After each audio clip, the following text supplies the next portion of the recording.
Public lands managed by the Bureau of Land Management are frequently interspersed with lands owned by private landowners or other public agencies. This includes our nation's military bases, many of which have land management goals of their own. I'm David Howell, and you're listening to On the Ground, a Bureau of Land Management podcast.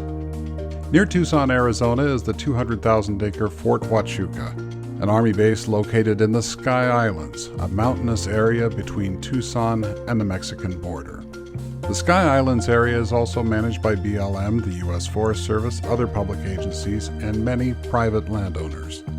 Scott Feldhausen has been the BLM Gila district manager and has been working with the Department of the Army on their Sentinel Landscapes program, which is an agreement for land management between the Army, the Department of the Interior, and the Department of Agriculture. In 2023, BLM designated land in the Sky Islands as one of its restoration landscape areas, investing hundreds of thousands of dollars from the Inflation Reduction Act toward restoring public lands in the San Pedro Riparian and Las Ciénegas National Conservation Areas. And Scott said that this investment fits really well with the Sentinel Landscapes.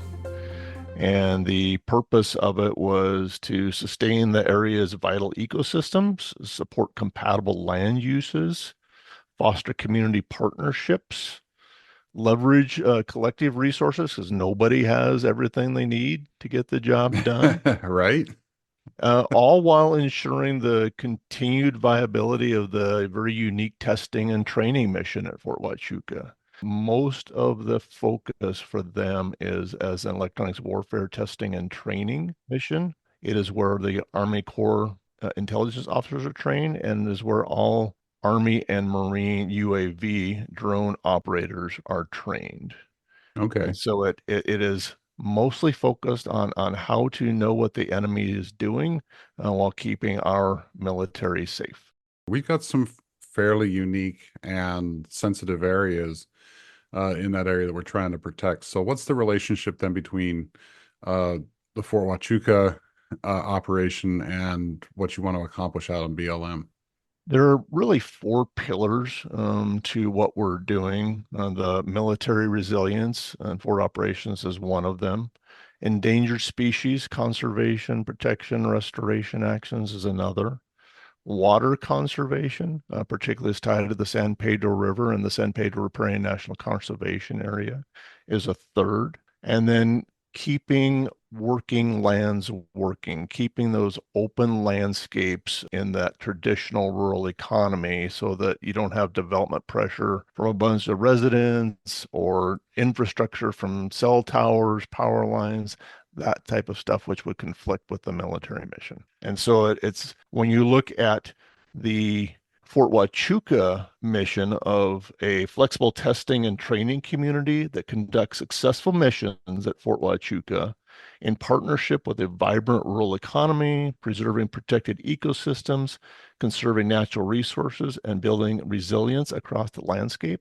That aligns very easily with BLM's mission to sustain the health, diversity, and productivity of America's lands for the use and enjoyment of present and future generations. Right. The challenge has been trying to understand what the Department of Defense needs where, so the federal partners such as BLM can not do something different than we would otherwise, but potentially shift what we're doing where. So if I have funding to do a landscape restoration or vegetation treatment, I could do it anywhere on the 2.3 million acres in the Gila district. Mm-hmm. But if I can do it right next to where NRCS provided funding to a private rancher to treat his 5,000 acres, and on the other side of where the fort has done treatment on their lands, then we're actually having a landscape level effect rather than doing things in postage stamps around the landmark. Nothing we're doing precludes the individual partners from doing their own work. It just helps guide what we do and where. Another example of how it's benefited is, trying to reduce development pressure in key flight paths. That aligns on the southern end of the Las Ciénegas National Conservation Area, which is also has a tributary that drains into the San Pedro River. And so the fort providing funding to establish conservation easements along that area has increased essentially the protected area that we have within the Los Angeles National Conservation Area and protected a wildlife migration corridor between the two Sky Islands on either side. So from a land perspective, and I guess even from a conversation perspective, not conservation, conversation perspective, is BLM kind of the glue that's pulling a lot of these efforts together? I mean, you and I have talked years ago in the past when we were both in Idaho, how BLM is between the private land, between the Forest Service in that case. In this case, you probably find yourself in much the same situation between a lot of disparate interests. Are you part of that central conversation to bring everybody together for restoration projects? Yes, for sure. Yeah, the landscape down here is a very intermingled landscape. The Sentinel Landscape is about a third federal between Department of Defense, Department of Ag, and Department of Interior, about a third private, and a third state. The Forest Service has typically the higher elevations in the Sky Islands. The BLM has scattered intermingled areas across it, as well as the two conservation areas. And so it's critical to work together. And traditionally, we only get forced to do it that way when it comes to wildfire, because a fire crosses everybody's land when it gets going. That's right. The Sentinel Landscape effort, because we use a shared leadership model, it really focuses a conversation about what we're each doing, where we're doing it, why we're doing it, and where the opportunities are to align more effectively. So, for example, and I was working very closely with the communities down in Sierra Vista on impacts to groundwater to the San Pedro River in our riparian national conservation area. Mm-hmm. When the Sentinel Landscape Coordinator was able to connect the dots between what we're doing and potential funding sources DoD has, that really shifted the conversation about how we could approach management in the future. That sharing of knowledge really allows us to connect dots. The Forest Service, through their wildfire crisis effort, has been really focused on doing a lot of landscape treatments and fire modeling within the Sky Islands, but it was just there. Now we have USGS at the table looking at wildfire modeling and resilience across the landscape, connecting with what the fort's doing around their installation, with what the Forest Service is doing up on the mountaintops, with what the BLM could do down along the San Pedro.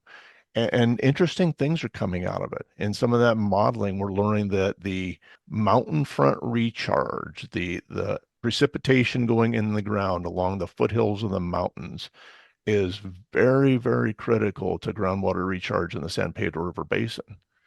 Does that information help us align where the Forest Service and the fort and the communities are going to do their fuel treatment? It certainly does. Mm-hmm.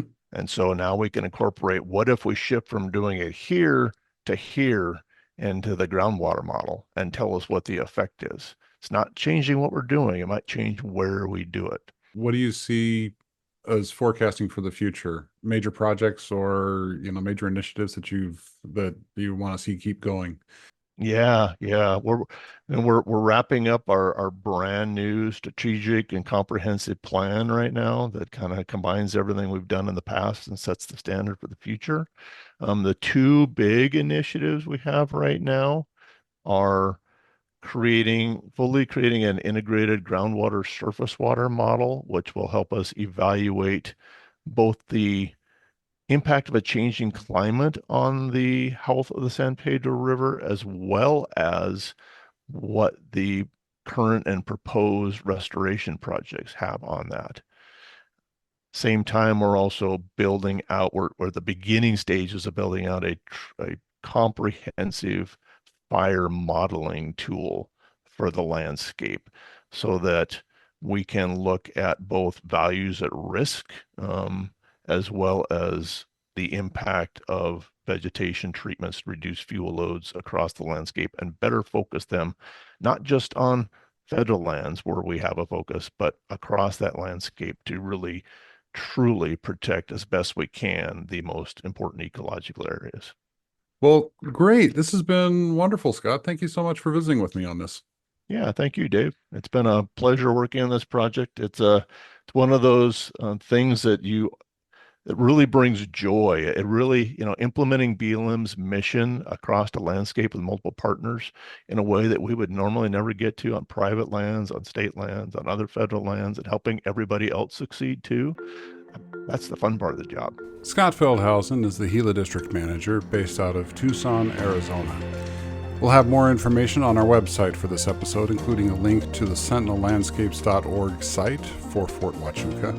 There's a very good documentary there about the landscape and interviews with Scott and other leaders speaking about the goals of the program.